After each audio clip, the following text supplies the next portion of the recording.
Les invito, hermanos, a que abran sus Biblias en el libro de Josué. Hemos estado leyendo este hermoso libro anteriormente y ahora vamos a continuar. Esta vez el capítulo 4, por favor. Josué, capítulo 4.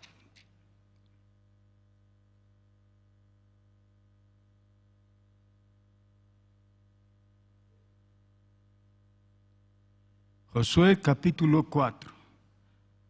Cuando toda la gente hubo acabado de pasar el Jordán, Jehová habló a Josué diciendo: Tomad del pueblo 12 hombres, uno de cada tribu, y mandadles diciendo: Tomad de aquí, de en medio del Jordán, del lugar donde están firmes los pies de los sacerdotes, 12 piedras, las cuales pasaréis con vosotros, y levantadlas en el lugar donde habéis de pasar la noche. Entonces Josué llamó a los 12 hombres, a los cuales él había designado de entre los hijos de Israel, uno de cada tribu.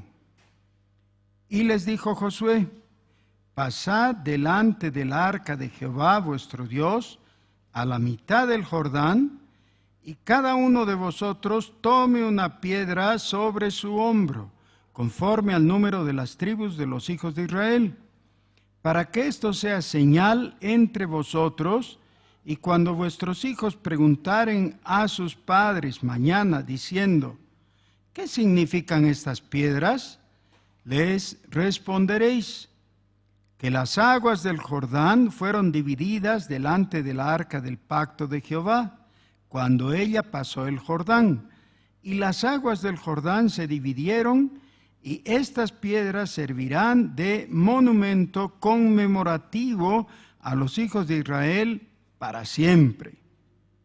Y los hijos de Israel lo hicieron así como Josué les mandó. Tomaron 12 piedras de en medio del Jordán, como Jehová lo había dicho a Josué, conforme al número de las tribus de los hijos de Israel, y las pasaron al lugar donde acamparon y las levantaron allí. Josué también levantó 12 piedras en medio del Jordán, en el lugar donde estuvieron los pies de los sacerdotes que llevaban el arca del pacto, y han estado allí hasta hoy.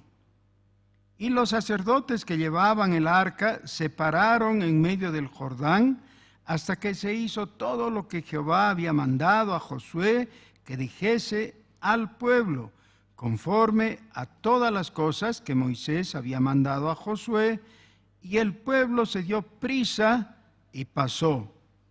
Y cuando todo el pueblo acabó de pasar, también pasó el arca de Jehová y los sacerdotes en presencia del pueblo. También los hijos de Rubén y los hijos de Gad y la media tribu de Manasés pasaron armados delante de los hijos de Israel, según Moisés les había dicho. Como 40,000 hombres armados, listos para la guerra, pasaron hacia la llanura de Jericó delante de Jehová. En aquel día engrandeció a Josué a los ojos de todo Israel. En aquel día Jehová engrandeció a Josué a los ojos de todo Israel, y le temieron, como habían temido a Moisés todos los días de su vida. Luego Jehová habló a Josué diciendo: Manda a los sacerdotes que llevan el arca del testimonio que suban del Jordán. Y Josué mandó a los sacerdotes diciendo: Subid del Jordán. Y aconteció que cuando los sacerdotes que llevaban el arca del pacto de Jehová subieron de en medio del Jordán, y las plantas de los pies de los sacerdotes estuvieron en lugar seco, las aguas del Jordán se volvieron a su lugar, corriendo como antes sobre todos sus bordes. Y el pueblo subió del Jordán el día 10 del mes primero, y acamparon en Gilgal, al lado oriental de Jericó. Y Josué erigió en Gilgal las 12 piedras que habían traído del Jordán. Y habló a los hijos de Israel diciendo: Cuando mañana preguntaren vuestros hijos a sus padres y dijeren: ¿qué significan estas piedras? Declararéis a vuestros hijos diciendo: Israel pasó en seco por este Jordán, porque Jehová vuestro Dios secó las aguas del Jordán delante de vosotros hasta que habíais pasado, a la manera que Jehová vuestro Dios lo había hecho en el Mar Rojo, el cual secó delante de nosotros hasta que pasamos, para que todos los pueblos de la tierra conozcan que la mano de Jehová es poderosa, para que temáis a Jehová vuestro Dios todos los días. Cuando todos los reyes de los amorreos que estaban al otro lado del Jordán, al occidente, y todos los reyes de los cananeos que estaban cerca del mar, oyeron cómo Jehová había secado las aguas del Jordán delante de los hijos de Israel hasta que hubieron pasado, desfalleció su corazón y no hubo más aliento en ellos delante de los hijos de Israel. En aquel tiempo Jehová dijo a Josué: hazte cuchillos afilados y vuelve a circuncidar la segunda vez a los hijos de Israel. Y Josué se hizo cuchillos afilados y circuncidó a los hijos de Israel en el collado de Aralot. Esta es la causa por la cual Josué los circuncidó. Todo el pueblo que había salido de Egipto, los varones, todos los hombres de guerra, habían muerto en el desierto por el camino después que salieron de Egipto, pues todos los del pueblo que habían salido estaban circuncidados, mas todo el pueblo que había nacido en el desierto por el camino después que hubieron salido de Egipto, no estaban circuncidados, porque los hijos de Israel anduvieron por el desierto 40 años, hasta que todos los hombres de guerra que habían salido de Egipto fueron consumidos, por cuanto no obedecieron a la voz de Jehová, por lo cual Jehová les juró que no les dejaría ver la tierra de la cual Jehová había jurado a sus padres que nos la daría, tierra que fluye leche y miel. Amén. Creo que es de suma importancia que entendamos el contexto de toda esta historia. Esta historia en sí misma es muy interesante, pero carece de sentido si es que nosotros no entendemos de qué se trata todo. La Biblia relata la historia de la redención.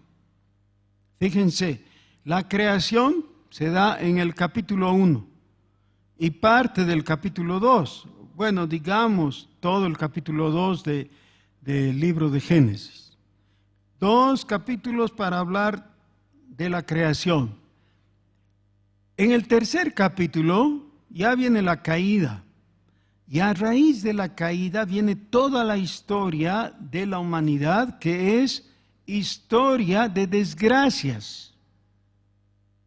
Nadie puede decir que la historia de la humanidad está llena de flores, que es un paraíso. No, el paraíso quedó atrás.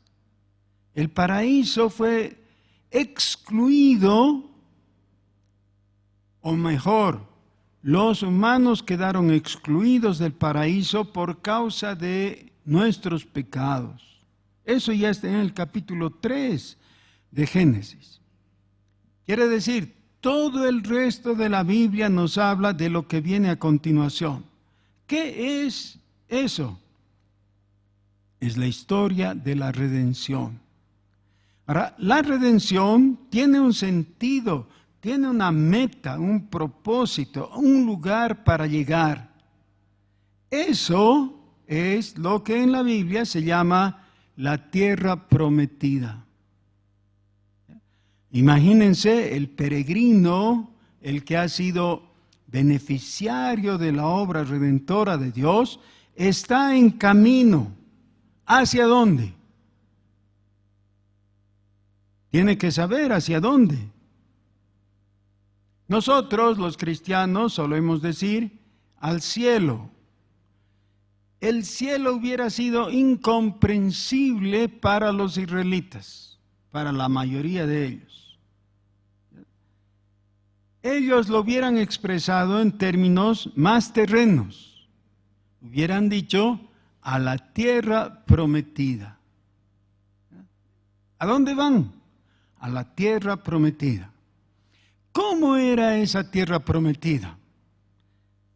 Bueno, hay lugares en el Pentateuco, especialmente en Éxodo y en Números, donde hay una descripción bastante extendida de cómo sería la tierra prometida, y todo eso se ha cumplido y ha sido así, literalmente. Pero en forma corta es la tierra que fluye leche y miel. Ahora, por supuesto, esa es una metáfora, porque en ningún lugar del mundo van a encontrar que de la tierra salga, fluya como de una vertiente, leche o miel. Pero esa es una forma de decir que es una tierra muy agradable, ¿no? Que es feraz, que es algo muy atractivo, porque una tierra con producción vacuna, con leche de vacas, quiere decir que tiene hierba, ¿no? Es un lugar muy atractivo para el ganado y para la producción agrícola en general, ¿ya? Es un lugar donde asentarse, donde vivir bien. Esa es la idea. Un lugar donde puedas vivir bien. Esto es lo que pasa cuando nos encontramos con un compañero o compañera de colegio, después de años, ¿no?, de no verlo. Hola, ¿cómo estás? ¿Cómo te va? Dice, bien nomás, dado que todos transitamos por el valle de lágrimas. Uy, dices tú, ¿qué concepto tiene él? Sí, pero a veces has compartido ese concepto. Esta vida es un valle de lágrimas. Algunos van más allá todavía y se refieren a esta vida como un infierno, ¿no? Cuando hablan del infierno, dicen, no, esta vida es el infierno.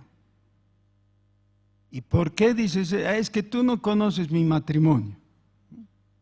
Esta vida es para sufrir. Esa es la idea que tienen muchos de la vida. Para esas personas, la promesa de arribar a un lugar en que fluye leche y miel, claro, es algo totalmente novedoso y atractivo. Recuerden, por favor, que el Éxodo, el segundo libro del Pentateuco, nos cuenta cómo el pueblo de Israel sufría en Egipto. Ahora, sufría en Egipto y alguien puede pensar, pero todos sufrimos, ¿no? No, un ratito. Todos sufrimos, es una forma muy general de decir, pero en Egipto ellos vivían, por lo menos en esas últimas generaciones, exclusivamente para cumplir los deseos, las expectativas del faraón. Ya, la razón de su vida era hacer lo que al faraón le plugo. ¿Y qué era eso? El faraón estaba esperando que durante su vida se construya una hermosísima tumba en forma de pirámide. Y ahí su cadáver se ha dejado para todo eso de las leyendas egipcias, ¿no? Pero entonces, a ver un ratito, ¿hemos entendido bien? Sí, que todo el pueblo estamos hablando de millones de personas, ¿no? Todo el pueblo vive con el fin exclusivo de preparar una tumba para el faraón. Uno, con nuestra mente moderna, nosotros decimos, ese es un despropósito aberrante. ¿Ya? Hay personas que tienen por expectativa ir a Disney World, digamos, ¿no? y ahorran durante años y todo, y finalmente van, y algunos disfrutan, otros no mucho y todo, ¿no? Pero y les preguntas, ¿y cumpliste el deseo de tu corazón? Sí, dice, qué lindo, qué tal. Bueno, ya, eso era, ¿no? Medio mezquino y todo, pero en fin, ese es su deseo. Otros desean tener el gusto de pasear en una góndola por los canales de Venecia. Ya, bueno. Y así sucesivamente. Pero si lo que puedes esperar es que tú, igual que tus padres, y así mismo será lo que ocurra con tus hijos, van a vivir solamente para cumplir los caprichos del faraón, ¡qué desastre! Y alguien de esa época podría decirte, pero ¿y acaso hay otra forma de vivir? ¿Hay algo que le dé sentido, algo superior a esta vida? Y entonces ahí surge la gran figura de Moisés. Moisés, en términos sencillos, va a los israelitas y les dice, muchachos, nos vamos de esta tierra de opresión y de sufrimiento. A ver, Moisés, ¿y a dónde nos vamos? A la tierra prometida, la tierra que fue prometida a Abraham, Isaac y Jacob, nuestros padres, para que habitemos y la poseyamos. ¿Y qué tiene esa tierra? Es tierra magnífica. En términos alegóricos, fluye leche y miel. Bueno, ok. Entonces pasan las 10 plagas, Dios abre el mar rojo y pasan en seco y tienen una serie de experiencias en el desierto. Algunas maravillosas al ver el poder de Dios y otras desastrosas por causa de la desobediencia del pueblo. Pero en fin, han transcurrido 40 años. Y uno desde afuera podría preguntar, 40 años, desde Egipto hasta Israel, se necesitan caminando por la senda, por el camino de la costa, 2 semanas. O sea, si lo hubieran hecho por el camino más directo, podrían haber tardado 2 semanas. ¿Por qué han tardado 40 años? Bueno, había una buena razón y había una mala razón. La buena razón es que Dios quería que hagan una vueltita, se distraigan, digamos, del camino corto para librarles de las manos de pueblos guerreros entrenados que estaban en la costa. Pero más que eso, Dios quería que pasen por el Sinaí y tengan la experiencia de recibir la ley del propio Dios. Y eso ocurrió en el Sinaí. Ellos pudieron ver a Dios, o mejor, su presencia a través de una columna de nube en el día y de fuego en la noche, guiándoles, y en medio del fuego Dios se presentó a ellos y les habló. y luego a través de Moisés les dio la ley. Esa es la buena razón para que se distrajeran un momento. Pero la mala razón, y es lo que les causó un atraso de 40 años, fue que desobedecieron y dieron adoración al becerro de oro. Eso causó que estuvieran 40 años en el desierto. Pero en fin, ya ha pasado ese tiempo. En Deuteronomio, Dios nos explica cómo Dios les dice, ya, ahora están aquí, frente a la tierra prometida. Sí, y ahora entren y poséanla. Tierra que fluye leche y miel. Ese es el momento que está descrito ahora en este pasaje, cuando Josué, porque Moisés ya no está, Josué guía al pueblo a penetrar en la tierra prometida. Y todo esto parecería fácil de decir, pero en la experiencia de ellos es algo tremendo. Si alguien te pregunta, ¿cuál ha sido el día mayor, más importante en tu vida? Algunos tendrían que pensar y les costaría decidir. Algunos dirían, el día que me gradué. ¿Qué día es? Otros dirían, el día que me casé.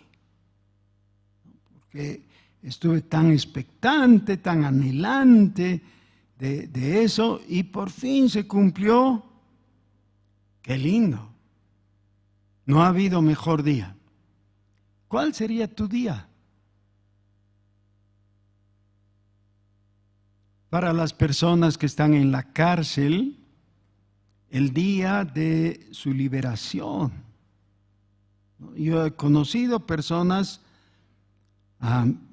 que estaban en la cárcel y con llanto, así clamando a Dios, pedían que Dios les dé libertad. No importa si han sido inocentes, que han ido a la cárcel por esas cosas de las injusticias de la vida, o si más bien eran culpables, que han dicho, bueno, por fin terminó mi condena, cumplí con la justicia y ahora ya me toca salir. ¿Ya? Y lo interesante es que cuando salen de la cárcel y van a la calle, les viene un pánico, ¿no? Y ahora, ¿cómo es la vida? Ya no están acostumbrados a estar en libertad. ¿Cómo disfrutar de la tierra prometida? Todo esto es parte del antiguo pacto. Es parte del Antiguo Testamento, es la historia remota del pueblo de Israel. Alguien dirá, ¿eso qué tiene que ver conmigo? No, yo estoy viviendo 3.500 años casi entre lo que ocurrió con Josué y los israelitas y yo. 3.500 años casi, poco menos. Ya pues las cosas han cambiado, ¿no? En todo sentido, aún espiritualmente ahora gozamos de mayor revelación y todo, ya no estamos bajo el viejo pacto. Sí, pero saben, el Nuevo Testamento nos dice que las cosas escritas en el Antiguo Testamento son para nuestro beneficio, que necesitamos leerlas, entenderlas y aplicarlas en nuestra situación. Pasando del capítulo 4, entrando en el capítulo 5, se nos relata que a todo lo anterior, de lo cual ya hemos hablado la semana pasada también, ¿no? De esa experiencia de pasar el Jordán y su significado y extraer las piedras, tal como dice el capítulo 4, ¿ya? Como recordatorio de que nosotros hemos participado de esa experiencia, de cruzar el Jordán y entrar en la tierra prometida. Ahora tenemos algo más en la primera parte del capítulo 5.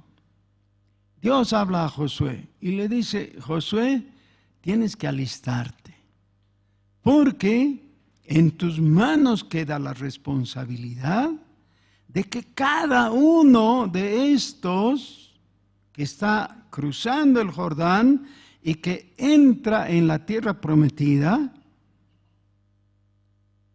sea circuncidado. Y alguien podría decir: pero ¿qué importa? Estamos en algo tan magnífico como es eso de entrar en la tierra prometida, que la circuncisión, ¿quién se va a estar fijando? Como que nadie podía fijarse, porque la circuncisión es en una parte del cuerpo que nadie más ve. Así que si una persona fuera preguntada si es circuncidada y no lo fuera, podría decir: soy circuncidado, y ya, pues se queda así. No, no se trataba de eso, se trataba de la realidad. La circuncisión es el sacramento en el antiguo pacto de iniciación. Significa, es un sacramento que señala a la persona como participante del pacto. Alguien aparece en la puerta y dice: vengan todos, hay salteñas. A algunos no les atrae, pero a la mayoría les atrae, ¿no? Hay salteñas. Sí, vengan, vengan los que tienen ticket. ¿Qué? ¿Y cuál es el ticket que hay que tener? ¿Quién habló antes de ticket? ¿Alguien sabe del ticket que está diciendo? No, no sabíamos que había que al entrar te dan un ticket, o hay alguien que ha venido y ha repartido tickets. ¿Cómo es esto?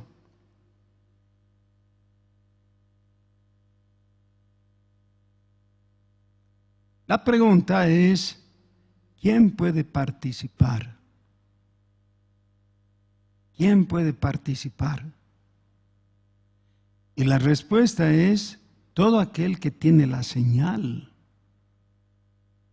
La circuncisión, como todo sacramento, es una señal, un sello y un medio de gracia. Tres cosas, ¿ya? Una señal, un sello y un medio de gracia. La señal tiene que ver con la identidad de la persona. En el Nuevo Testamento, la señal de ser participantes del nuevo pacto es el bautismo.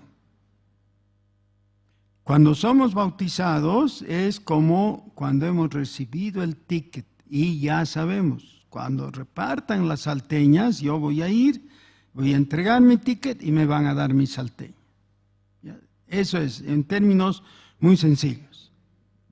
El bautismo en el nuevo pacto ha venido a reemplazar a la circuncisión. La circuncisión en el antiguo pacto es el sacramento de la iniciación. Bueno, pero aquí había ya algo anormal. Cuando salieron de Egipto, cruzaron el Mar Rojo, la instrucción de Dios había sido: ustedes han incumplido la instrucción dada a Abraham siglos antes y han dejado de circuncidarse. Así que circuncídense, ustedes y todos sus niños. Entonces, todos los varones que salieron de Egipto, no importa la edad, adultos o niños, todos fueron circuncidados. Pero resulta que los adultos de entre ellos pecaron con el culto a el becerro de oro, y entonces Dios dijo, no van a entrar. Todos los de 20 años para arriba no van a entrar en la tierra prometida, sino los de 20 años para abajo, los que todavía no son guerreros. Bueno, en los 40 años de vagar por el desierto, toda esa generación quedó en el desierto y solamente estaban los nacidos en el desierto o que habían llegado a esa etapa antes de su madurez. Y la gran mayoría de ellos no estaban circuncidados. Necesitaban circuncidarse. ¿Dónde fueron circuncidados? En un lugar llamado Gilgal. Y Gilgal tiene que ver con un verbo hebreo que quiere decir rodar, y que por alguna razón apunta a la idea de recordar en nuestra mente, es decir, retroceder, recordar en nuestra mente qué es lo que ha pasado. Más o menos lo que ocurre con nosotros con, por ejemplo, el aro de matrimonio. ¿Cuándo miras tu aro de matrimonio? Cuando voluntariamente quieres recordar que eres casado. ¿No? Ese es el tema para los que usan aro. Hay algunos que no usan y tienen sus razones, pero el ejemplo es válido. Las personas que llegan a un punto en que necesitan afirmar su convicción, necesitan hacerlo sobre la base de un recuerdo que tiene dos instancias: la instancia principal y la instancia inmediata. La instancia inmediata tiene que ver con tu experiencia. Cuando tú estás en esos momentos azarosos de la vida, bajo presión, bajo incertidumbre, necesitas recordar, yo soy cristiano. Y el enemigo viene y te dice, ¿desde cuándo? Pues dices, formalmente soy cristiano desde mi bautismo. Por eso el bautismo tiene que darse al principio de la vida cristiana. Pero el acto más importante, el recordatorio más importante, es aquel de carácter trascendental e histórico, y tiene que ver con la obra de Cristo en la cruz. Por eso, en un sentido, tú eres cristiano desde antes de la fundación del mundo. ¿Por qué? Dios te escogió para salvación desde antes de la fundación del mundo. Dios lo hizo. Pero en cuanto a tu experiencia sensorial, necesitas recordar, yo estoy aquí en el camino del Señor a partir de mi bautismo. Ahora, es muy interesante porque en este pasaje se vincula el ser circuncidado con la facultad de poder participar de la Pascua. La Pascua es el sacramento de conmemoración, equivalente para nosotros los cristianos al sacramento de la Santa Cena. ¿Quiénes pueden participar en la Santa Cena? Los que están identificados con Cristo. ¿Cómo nos identificamos con Cristo? Por el bautismo. Así que, en el antiguo pacto, el sacramento de iniciación, la circuncisión, el sacramento de conmemoración, la Pascua. En el nuevo pacto, en Cristo, el sacramento de iniciación, el bautismo, el sacramento de conmemoración, la Santa Cena. Es muy triste que hayan cristianos que no quieren participar de la Santa Cena. Eso muestra que no han entendido toda la cosa o que realmente no están apreciando las cosas como deben ser de acuerdo a la voluntad de Dios. En Gilgal, el pueblo entero fue sacudido por el poder de Dios para recordar: nosotros no estamos viniendo de camping, no estamos viniendo en una excursión de turismo o algo así. Estamos viniendo como el ejército de Jehová a conquistar esta tierra, a poseerla. El conjunto del pueblo de Dios iba a poseer la tierra que antiguamente había sido de Canaán, pero que ahora se iba a llamar la tierra de Israel. ¿Qué tenemos que modificar en nuestra conducta a la base o a la luz de este pasaje? Yo supongo que entre nosotros no debiera haber nadie que esté sin ser bautizado. Si tienes fe en Jesucristo, debieras bautizarte. Eso de esperar para algo es simplemente perjudicarte. Si eres cristiano, debieras estar bautizado. Si estás bautizado, debieras celebrar la cena del Señor. Posteriormente, en este mismo libro, y tal como vamos a ir estudiando, tenemos otra serie de medidas que Dios toma para llevar a su pueblo a la concreción de poseer la tierra prometida para ellos.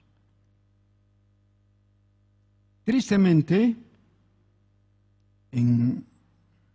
hace un par de décadas, un cantor muy popular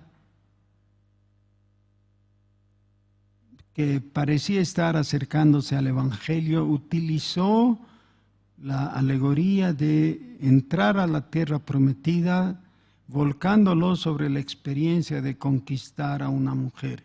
Eso no tiene nada que ver, es una canción blasfema.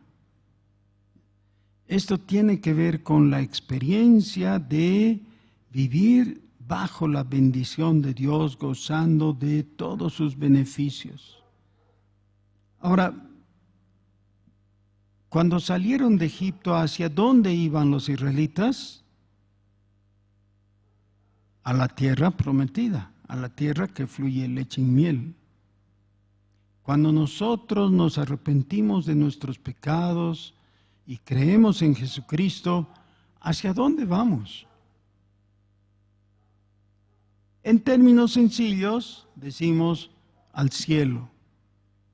Entre ese momento en que nos encontremos con el Salvador y seamos llevados a eterna bienaventuranza, ese momento.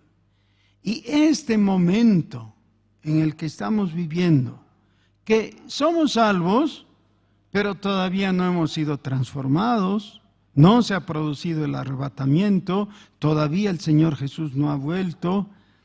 Es decir, este tiempo previo, ¿cómo está asignado? ¿Cómo vivimos? Esa pregunta está respondida justamente en el libro de Josué. Y el punto es que en cada momento de transitar en este mundo, en esta vida, puedes hacerlo de la mano del Señor y gozarte allí. Fíjense, este momento en que están mirando la tierra prometida, porque ya está a la vista, pero todavía no han entrado. Ahora les falta ir y conquistar Jericó. La tienen a la vista, pero no la poseen todavía. Están viviendo la concreción de la fe. Y yo creo que eso es justo lo que vivimos ahora.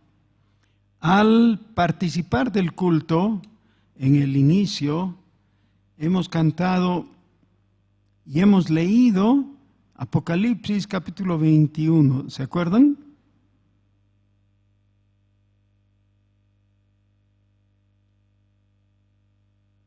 ¿Y cómo termina? ¿Cómo termina la Biblia? Anunciando de parte del Señor Jesús, he aquí, vengo en breve. Y todos decimos, ven Señor Jesús, ven Señor Jesús. ¿Ya? Estamos en ese momento, esperando que Jesús concrete su promesa y Él vuelva por nosotros. Pongámonos de pie, por favor.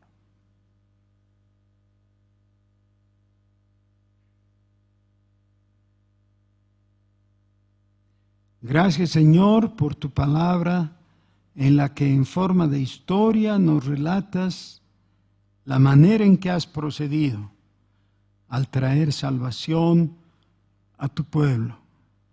Gracias por todas tus bondades con nosotros, tu paciencia y la claridad con que tú vas dejando los signos para nuestra comprensión y edificación. Bendito sea tu nombre, oh Dios santo, que te has manifestado en Cristo, porque en su santo nombre te estamos hablando. Tú eres nuestro Redentor, en ti descansamos, en el nombre de Jesús. Amén.